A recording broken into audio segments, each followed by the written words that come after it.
Hi, I'm Kim Schofield. I'm the owner of Dancing Water Winery, and we believe the best stories happen between the pours. Welcome to Between the Pours podcast.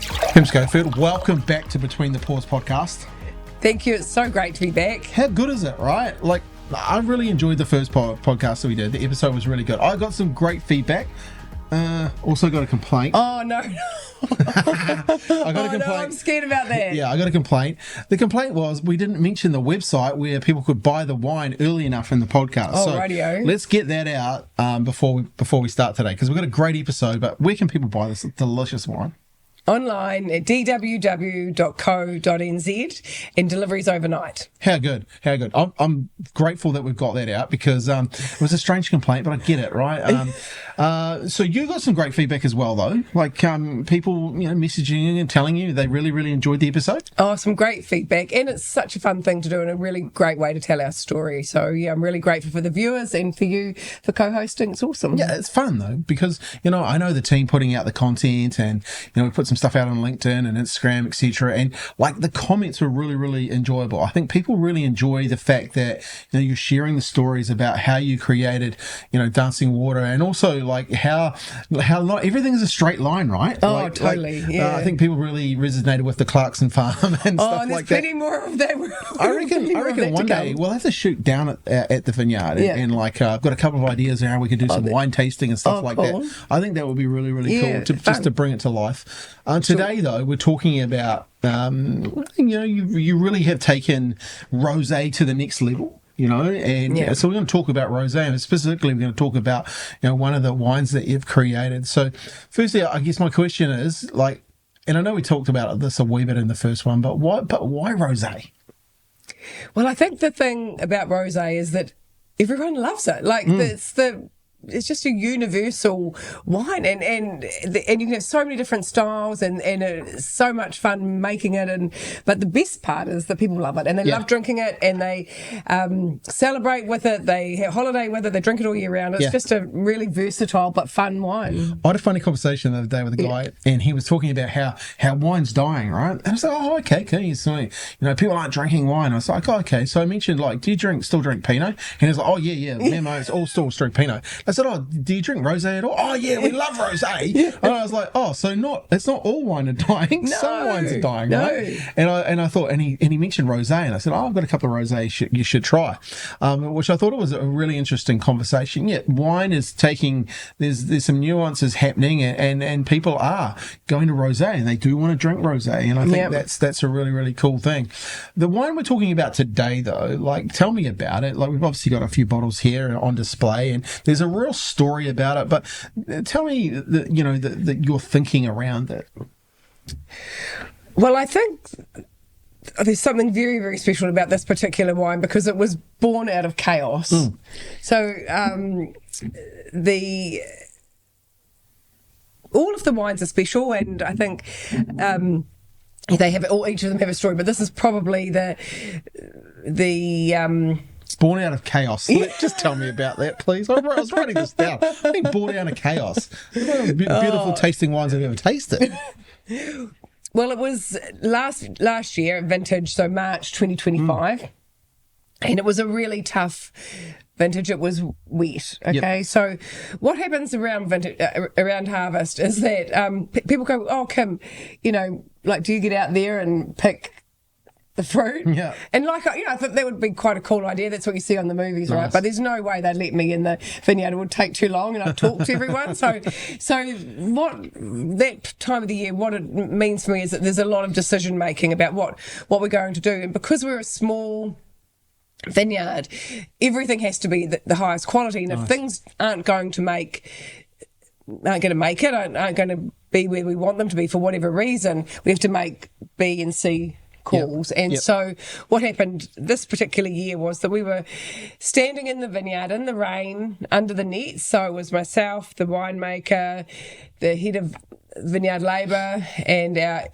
operations manager. We were all in the rain under the nets, and we were looking at the beautiful Pinot Noir fruit from our vineyard, that lovely old vine Pinot, and we realised that the fruit was great that day, but it needed another 2 weeks to get on the vine, to get to where it needed to be, to have the concentration and the complexity, all of the things that we're looking for in our beautiful premium Pinot Noir. And we knew at that point that it wouldn't make it. The thing about rain is it puffs up these little delicate Pinot Noir grapes puff up with water, and they lose their concentration, and they can get disease. A whole raft of things can happen. And so it wasn't just a matter of leaving them for 2 weeks. You just couldn't leave them for 2 weeks. That's right. If we'd waited for 2 weeks, we needed two more weeks to get to the right level of ripeness, which is where we would pick it, so that we'd have this premium, beautiful, beautiful Pinot Noir. Now the thing is that plenty of other vineyards, particularly commercial vineyards, will pick sooner, and then they can add ingredients in at the winery to balance things out, or to take the fruit to where they need it to do. But because that's a different philosophy than what we have, we have a very hands-on, very small environment, so we control the fruit quality is everything. And from the start, that was one of your things, quality, right? So you make a decision based off, okay, we're not going to add stuff into make it, we're going to make sure the quality product is from the quality grape, right? That's right. So you're standing there in the rain under the nets realizing this. Are you thinking, oh, ouch, money? Oh, yes. It's a really personal thing, making beautiful wine, because all of the people that are on the team are with me, and it's raining and we're under net, so it's kind of quite it's a very confronting kind of environment, and we've realised what's going to happen. And I think that at that point we're all just feeling sad, and then of course the money thing is racing through my mind. And we had our viticulturalist on a video call, and I said, David, what can we do with this fruit? It's not going to get to the Pinot. Could we make Rosé out of it?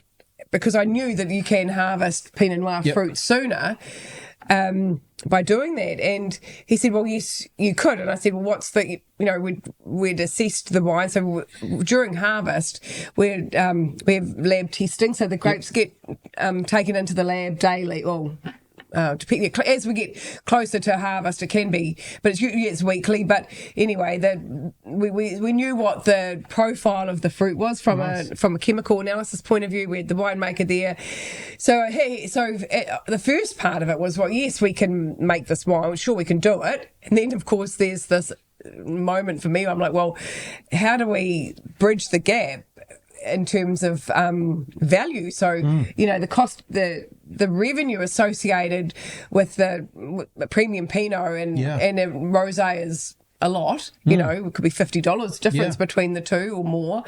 And so I said, well, if we are going to do this, we're going to have to make the most incredible Rosé. We're going to have to make the best rosé New Zealand's ever seen. And I said to the team, can we do that? And the best part about that was everyone was really keen. There was a lot that had to happen in order for that to come together.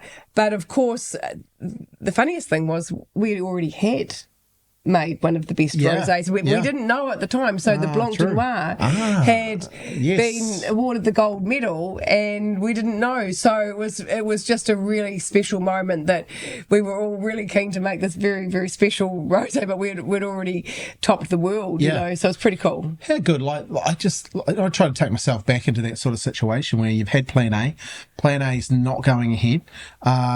You straight away thinking, right, well, what's plan B? And then can we do it? Okay, we can do plan B, but actually let's make it world class. Where does that mindset come from? You know what? If it's got to be, it's up to me, or like we're here anyway.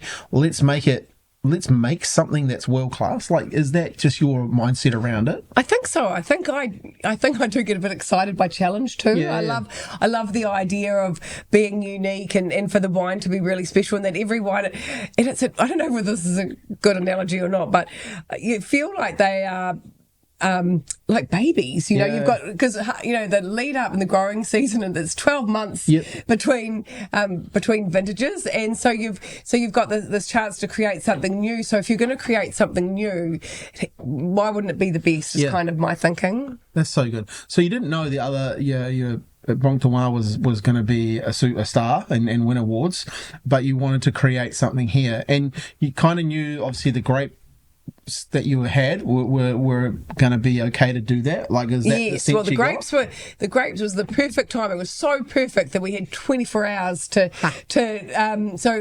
mobilise the harvest team, and like I said earlier, no one's inviting me along there to do any of that. What a great lesson though for people, like, make a decision then start executing. Yeah. And I guess you didn't have a choice, you actually had to start picking the grapes. So next minute, because the way of your quality, you're hand picking those grapes. Yep, correct? We were hand picking the next day, and we had to get the crew together. We had to source special barrels. So because it was going to be so special, we had to be age worthy. To get an age worthy element, you needed barrels, but you can't use new barrels. We had new barrels that we'd actually brought in for that particular Pinot Noir for that vintage, but we can't use new oak, otherwise you'd have very oaky rosé, which you don't want. So we needed to source the barrels. So the winemaking team was sourcing barrels.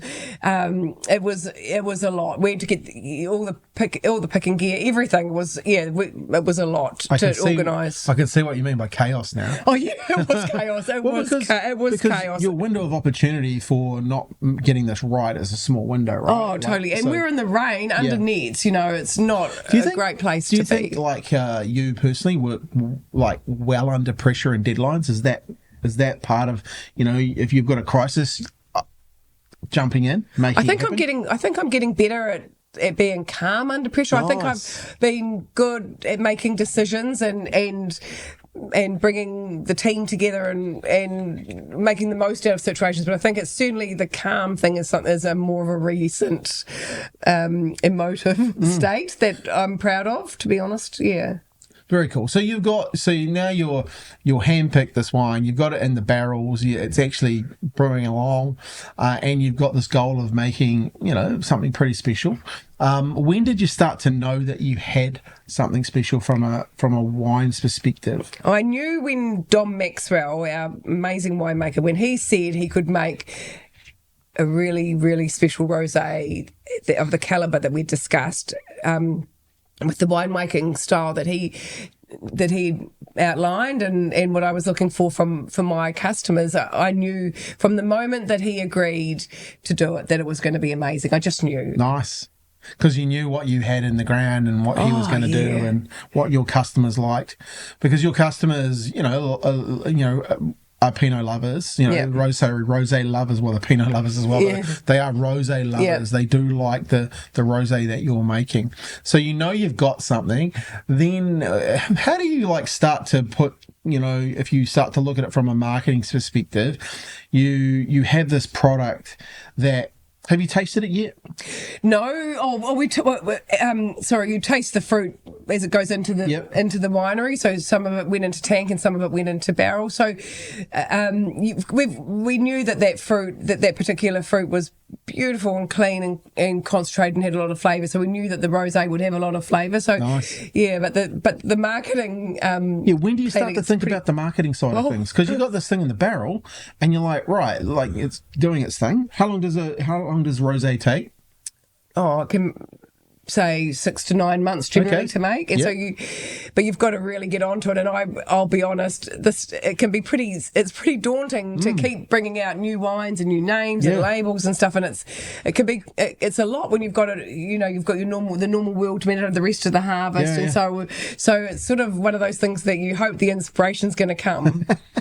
So it's doing its thing, and you start thinking, how am I going to market it? What am I going to call it? What's the artwork looking like? And I think we're going to talk about that because it's such a great story. Yeah. Had you won an award by then with the? No. It was quite a wee way later, so that we knew about the awards. So at this point, we're just investing more in another new rosé. So it's like I just want people to understand the mindset of what you're going through, right? Because I think it's in business as well. And like this is a podcast, and we're talking about wine, and but we're also talking about business, right? Yeah. We're talking about level of risk, investment is massive, and then you've got all these balls in the air, but also you've got to be packaging this new product and bringing it to market. So let's talk about that, because you've done some beautiful things with your bottles, and I think this is one of the most stunning bottles. When did you start to name the wine, or what sort of came first? Was it the name of the wine, or tell me about that? I'm intrigued. The inspiration came actually at the Auckland Art Fair. Yep. In Auckland at the Art Fair, and I think it was around about April. So we're harvesting in March, and then just as we're wrapping up harvest, I had the opportunity to go up to Auckland and join some friends, and I was at a cocktail party, and I met them for the first time. I met Hiram Lee, and she was just a remarkable artist and such a very special presence, and we just hit it off straight away. Yep.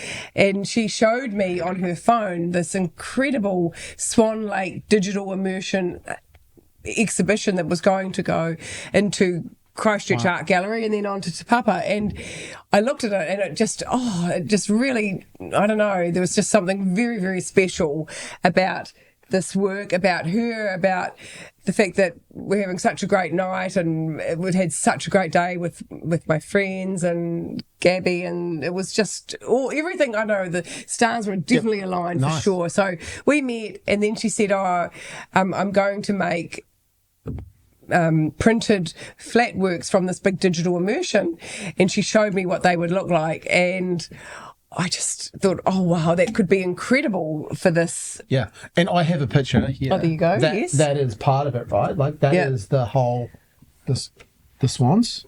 Yep. So this is a very small baby version of it. Yeah. Very good. And that's obviously on the label, right? That's it. Yep. Perfect. Yeah. Beautiful. And we'll put that in some of the I guess some of the show notes and stuff, and also online, because it's a beautiful, beautiful picture. So you actually have a bigger picture of that, don't you? Yes, I've got it's about this big. It's a lot, but it's really quite beautiful. So I've got it in my hallway. So every night I go past, and at the end of the day, and it just reminds me of beautiful things. So you saw that, and you were like, right, your marketing starts to engage. Like, were you starting to think, oh, I could use that as a label? Like, definitely. And I asked Hiram, I said, well, how do you feel about that? And she was happy to talk about the collaboration. Nice. She thought that we would work well together, because it's a really very personal and very special collaboration and partnership to put your art onto a wine bottle. So she agreed to it, and that was the starting point. So that was great from a conceptual point of view. But then of course there's a whole lot of other stuff, including the investment and other aspects of it that needed to come together. Yeah. So you've got a concept, and it's the swans. Yeah. So why then? So I just want to get to the name of the wine. That started to evolve into the name of the wine and the. Well, yeah. When I got back, when I get excited about things, as you know, I get all like, I'm like, this is so exciting. I've got this collaboration with Hiram Lee.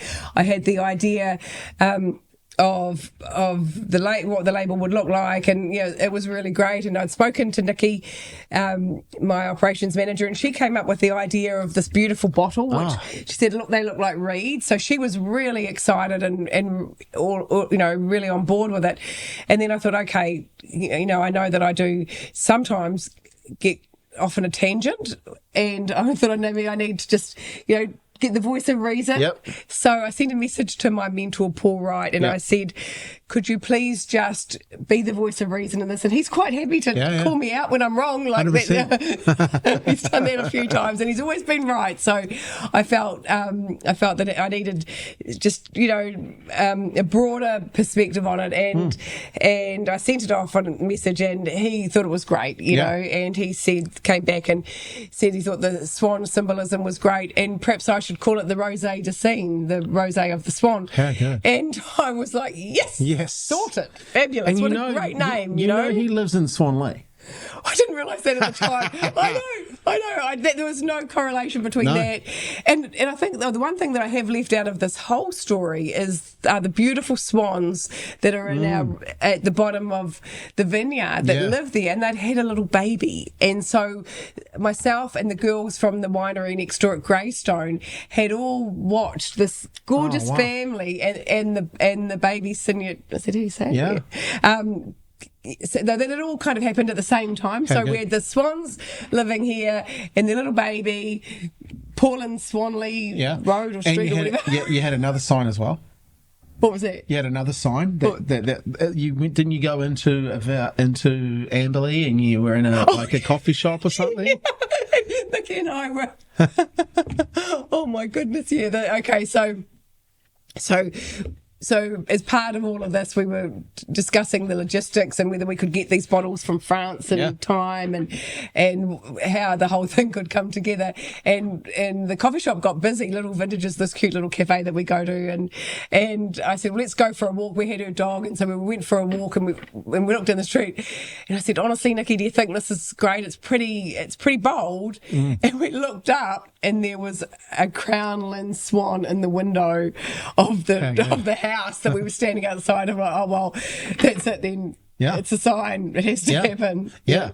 I think there's so many things that point to this is going to work, right? Oh, totally. And sometimes you have to listen to those bigger pictures and those little taps on the shoulder, right? It's part of life, I reckon. Oh, totally. If you and especially if you're in tune, you're in tune. You know, and I think that's the coolest part. So you know, all of a sudden this is all coming together. Because the hardest parts are over. The naming, the label, the all of the elements were right there. It all had come together so well. It was just brilliant. Yeah. So you've got that, and then you start going, okay, have you then, when did you taste the wine? So then we taste it during the winemaking process, and so there are a number of stages that we go into the winery. But you know, you're tasting a lot of wine at that time. So I think you've got Chardonnay. There wasn't any Pinot Noir in 2025 to taste, but we had the Georgie Rosé, we had the Blanc de Noir, a whole lot of wine to taste. So it's quite a sensory overload moment. So for me, I know it's good, and I knew it would be good, but I don't think I really knew how great it was until it's in the bottle and all the components come together. Yeah, because then you put it in the bottle, and who tried it? Like, did you get some friends to come and try it and like see what they thought about it? In my usual form, I probably walked around the QB studios with bottles and bottles of swans and hand them around to everyone. Because it's a really, really nice wine. Like, I've had it and I've tried it with friends and stuff, and people go, oh, where's this from? And like, okay, well, it's just down the road, North Canterbury. They're like, no, it's not. It's a friend. I was like, no, it actually is. And then I bring the bottle out, and they go, oh, wow, that bottle is beautiful. Like, I think the artwork makes a statement, but also the bottle itself makes a real statement. But the wine inside is something else. But the bottle, back to the bottle thing, so this was bottled quite late in the season, so it was just the way that it lined up, and we had like 1 day left before the bottling couldn't be no more because the guy was there were things happening, and so there was a delay with the bottles coming in from France. And we were like, can you imagine? So we've got these beautiful bottles coming in from France every day. Anyway, they arrived, like Nikki had to, I think we had to get special trucks and courier, all sorts of things to make it happen. But you do, but yeah, I think that's all part of it, isn't it? It's just the stress. You think, okay, what's the worst that's going to happen is that we have spent all this money on these beautiful bottles from France, and we're going to have to use them next year. You know. So, but I think that's part of the stress. It's just actually having a moment about it isn't going to fix it. You've just got to go, okay, well, I trust that the team are going to do everything and to make this happen, and they did, and it was all fine. So I think it's pretty ironic though, because we ordered those bottles, right back in March, April, and they come a day before. The day with I'd be so stressed. And we paid for them, so you paid for them back in April or whatever, and then it was just a series of it. It's just one of those things. So once again though, like, so you've got the wine now, you got it in the bottle, and you're okay, because your model is sell direct. And you put it on your website, you let people know that you've got this wine, people start buying it. What was the feedback you started getting from people? I think that it was quite a unique style compared to what we've done in the past, and everyone really enjoyed that. And I think that the the collaboration part of it was a big part. That the fact that it looked so beautiful and that we're supporting Harmony, or she's supporting me as well. So it was really great. Yeah. And then when did you realise? Like, how do like this? Because I don't know. I'm going to ask you this. How do you put a wine up for an award? What do you do? Do you chuck a case and send it somewhere, or how does that work? The first recognition that we had with this was Decanter Magazine, which we had.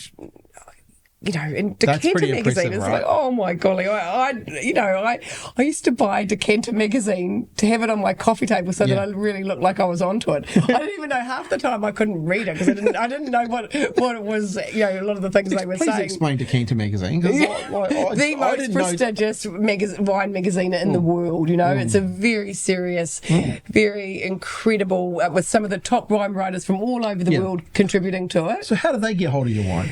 So Emma Jenkins is one of the writers, and she was doing a profile of North Canterbury wine. Cool. And so we were invited to send a selection of our wine through.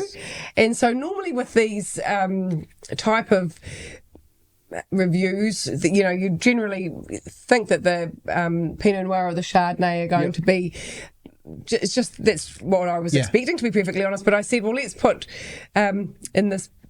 put this in with the pack, and then she chose this, and it was just wonderful. And so that wine featured in Decanter in March this year, so that was really cool. And at the same time, there's just a moment though that must be like, from your perspective, you've had this magazine, you buy the magazine, you read the magazine, or read it, or put it on my coffee table. You put it on your coffee table, and you're like, all of a sudden, it must be a real pinch me moment that you're actually in it. Like something that you've been part of is in it. Like how did that make you feel? When you think that when we made our very first, proper successful rosé, so that things really kicked off in 2021, so that's 5 years ago. And to go from that point where we were making rosé to having a rosé in Decanter within 5 or 6 years, it was just the most incredible feeling. I was so excited, and I can't describe how excited I was, Was it a goal to have it in there, or no? You wouldn't have even you couldn't set a goal around something that you didn't think was even possible, That's so cool though, right? And I love it that you sent them some wine and they chose this wine. I think it's interesting though, because everyone else would have sent them probably this similar, Pinots or Chardonnays or whatever. You sent them a rosé. And your rosé, like, it's no mistake, but because you want New Zealand to make good rosé, right? Yeah. And you've drawn a line in the sand and said, we're going to make it. And now you've got like 7, 8 wines in that rosé category. It's no mistake that you are making really, really good rosé.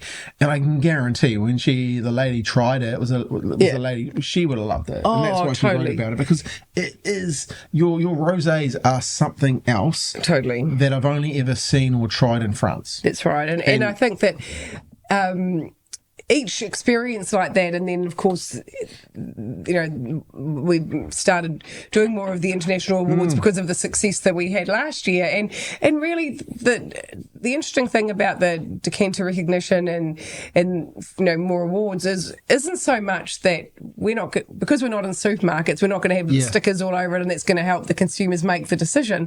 The idea behind having the recognition is that if these wines are gifted to true wine connoisseurs, they know that it's fantastic wine technically. So there's a technical element to winning awards or recognition. So the wine has to be technically brilliant. Also, we know that from a consumer point of view that tastes great, but often those things aren't always wrapped up in one. And so what I wanted for Dancing Water was that we'd have this reputation for being technically brilliant wine, so that everyone can drink it, and at the same time really, really enjoyable. And that in itself has been quite a journey and an achievement by the team, because in a short period of time we've been able to achieve all of that.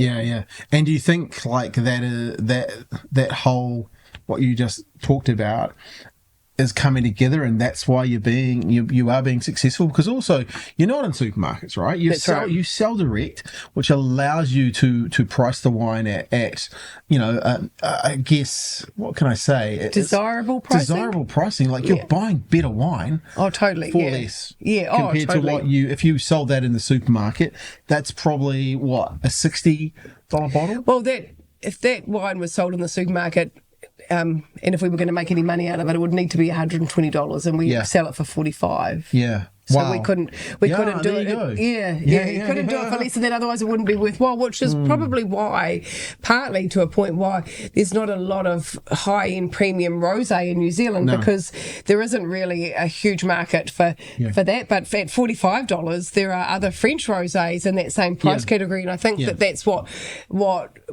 we sit. There's that kind of everyday luxury or a great gift. 100%. Great gift because it looks good. But also, like people do like to drink a nice wine, right? Yeah. Like so. What frustrates me with the New Zealand wine industry, once again in Miami, actually in California, last month. Always go into the supermarket when I'm in there. Always look for New Zealand wine. Always the same issue with our Sauv Blanc being priced very, very cheaply and marketed poorly.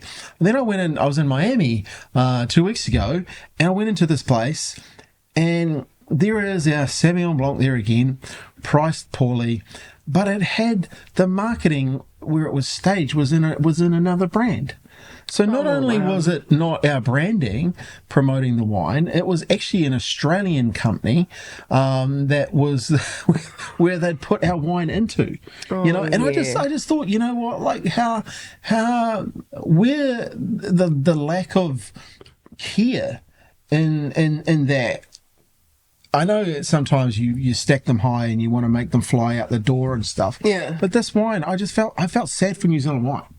It's really tough. The volume. You're talking millions of litres of wine, and I think as an industry it's just really tough to bring the consumer closer to the wine, and I think that, and then like you say, here's a chance for it to happen and it was a miss, and so it's it would be just very disappointing from everyone that's involved, but I think that it's a gift for us in a way to have a smaller environment and a more direct relationship with our customers, that we can connect and we don't have to be at the hands of someone else promoting our wine. I think it is, especially on the other side of the world, it's pretty I just think, like, if you're going to do marketing and you're going to grow a brand, like, at least, like, where's the care gone in that whole aspect to it? I know, look, they're making millions of litres and stuff, and they have to do that, but I just it kind of, the model that you've got with selling direct, and people know how to buy online, right? Yeah, you're right, and I think that you did right about the volume thing, because Whispering Angel is a really well-known, beautifully marketed rosé brand. They make 60 million litres, so so you did right. I think at the end of the day there seems to be more investment in brand in the premium space, but I think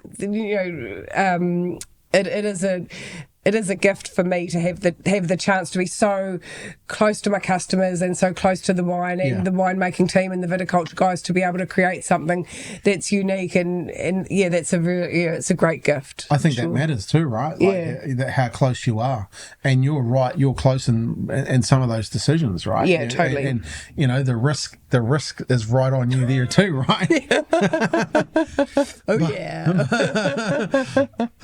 When you think back of this, of what you've created here, what are you most proud of when it comes to, the collab that you've done and the product that you've ended up creating? I think the thing that I've learned along the way is to enjoy the process and to have fun. Nice. And that everything will come together as it's supposed to. And last Friday we had work drinks at QB and at my shared office space, and we had a swan event, so we all everyone tasted that, and and I think the thing I'm most proud of, aside from the amazing people that have brought it together and the fun we've had along the way and everyone's input and the fact that it all came together. When people drink it, the environment, everyone was just like really joyful. We were only there for a short time. It's a work drink. It's not a big thing. But at the end of the week, but the fact that the wine was celebrated and enjoyed, and people genuinely loved it. They weren't just saying that, No. but it was just a lovely environment. And I think that good wine does that. And I think it's the same if you've got friends over a dinner party or you're having a celebration with champagne, whatever. I think good wine adds to the environment. It's quite different than just having whatever's around. Particularly if it's not that great. Yeah.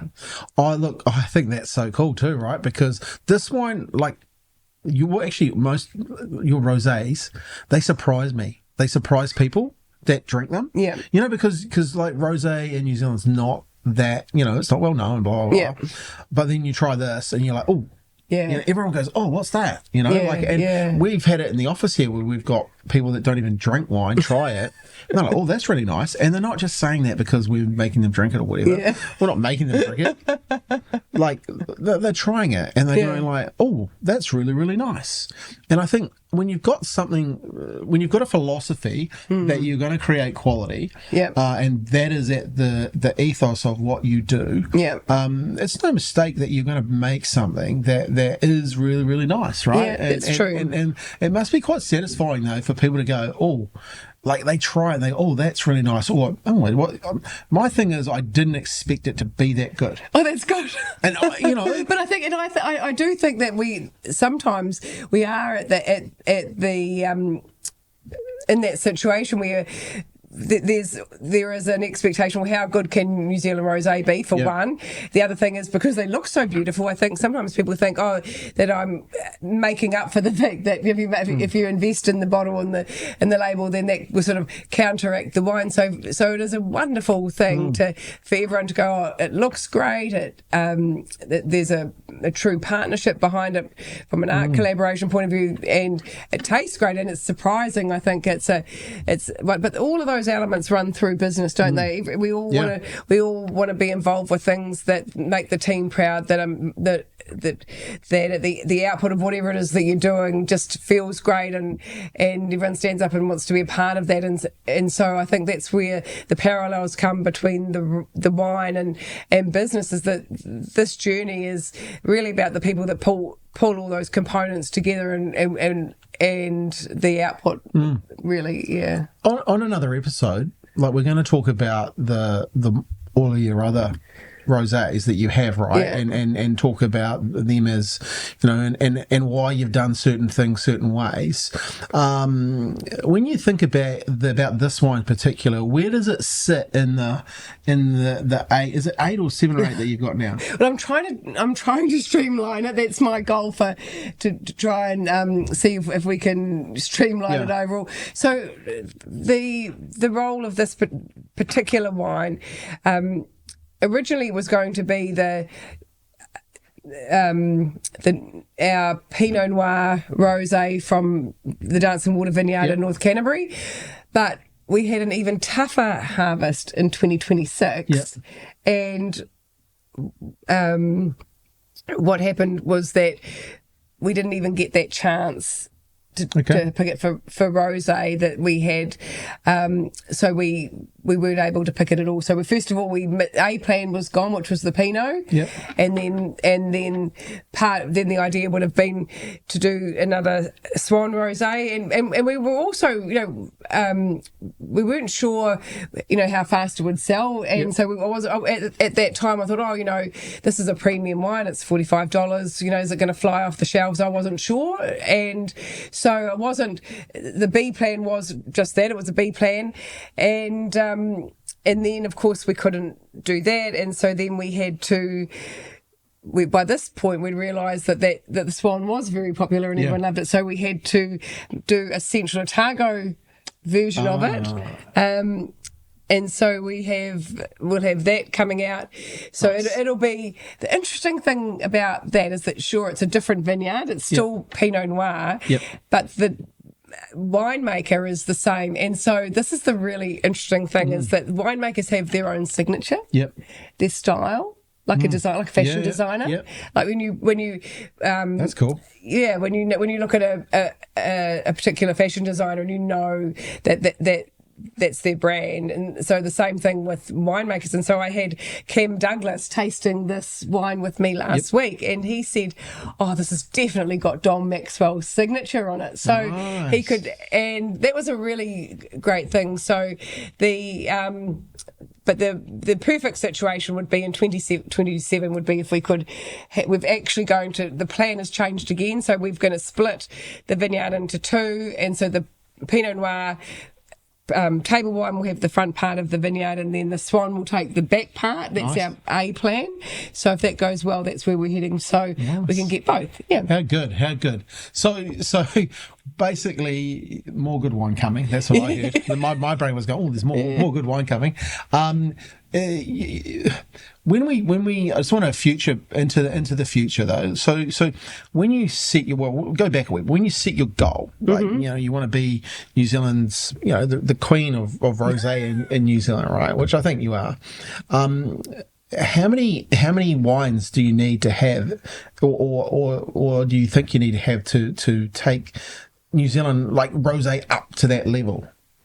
I think you need to have a minimum of 3 medal. Nice. I think it's a minimum of 3 medals to be nominated for the trophy, top rosé producer in the world trophy, which we were in 2025, and this particular wine was 1 point off being gold, so you need to have a gold medal. So we both this and the Blanc de Noir and this year's awards were 1 point off. So we didn't. That is crazy, right? How good that, like, just to like put that is so good, so good. So I think that what I'm going to work on is each vintage changes and but I think that the Swan is staying. So initially it was we launched it to see what if that was the best thing to do in 2025. And then we ended up doing it again in 2026 through sourcing wine from Central Otago and bringing it up to North Canterbury to make it. But it's here to stay. So I think it's really exciting. I think it's a great addition to the premium rosé market in New Zealand. Yeah. It totally is. And I think like this wine, great for gifting. Oh, totally. Great for corporate gifting.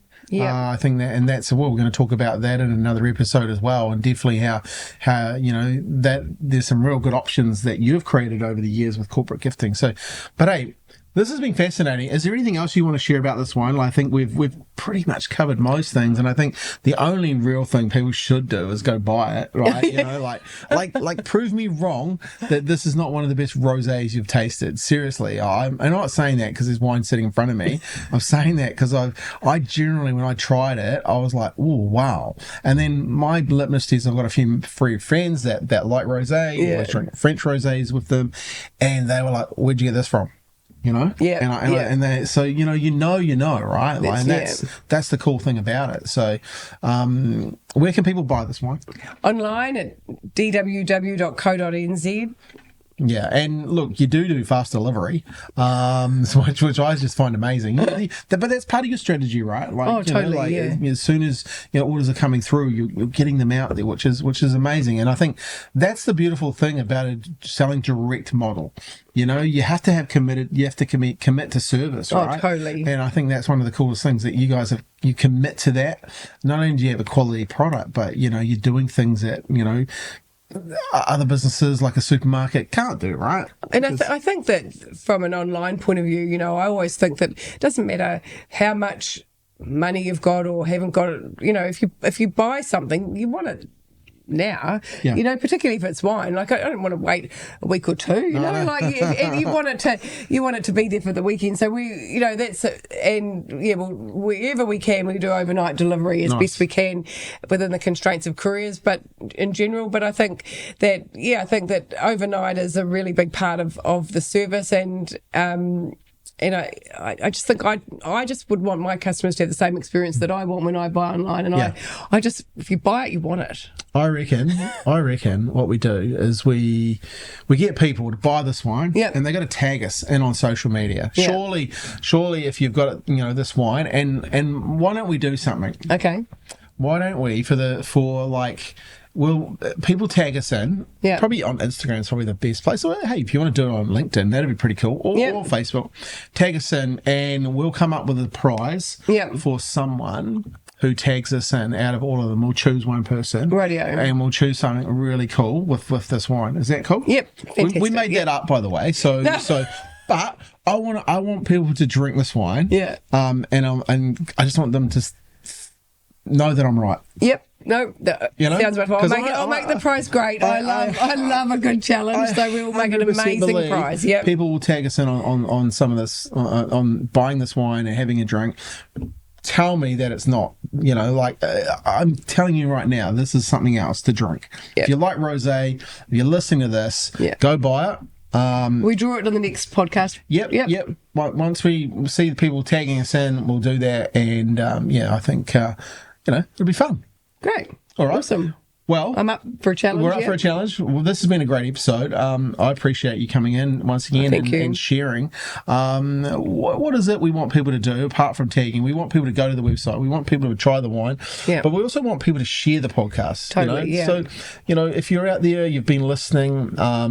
We've shared a few stories. We've shared some cool stuff. And get the feedback. I'm not. We're already here, aren't we? So we're open to any sort of.